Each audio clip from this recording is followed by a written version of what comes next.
Hello বন্ধুরা, আবার চলে এলাম। দেখো, বেশ রাত্রির হয়ে গেছে।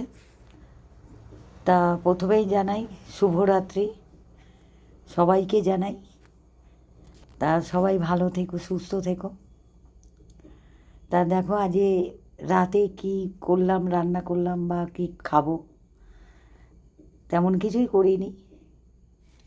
এই যে কষা কষা চিকেন কষা, ঠিক আছে, চিকেন কষা আর এই রুটি ঘি মাখানো, ঠিক আছে।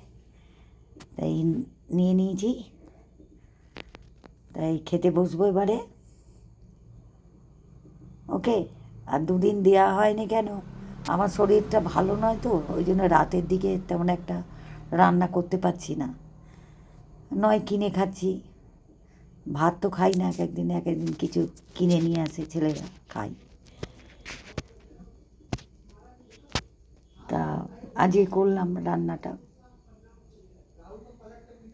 তা যদি ভালো লাগে কমেন্ট করো, লাইক করো, ঠিক আছে। ওকে, রাখছি। ওকে, বাই, গুড নাইট।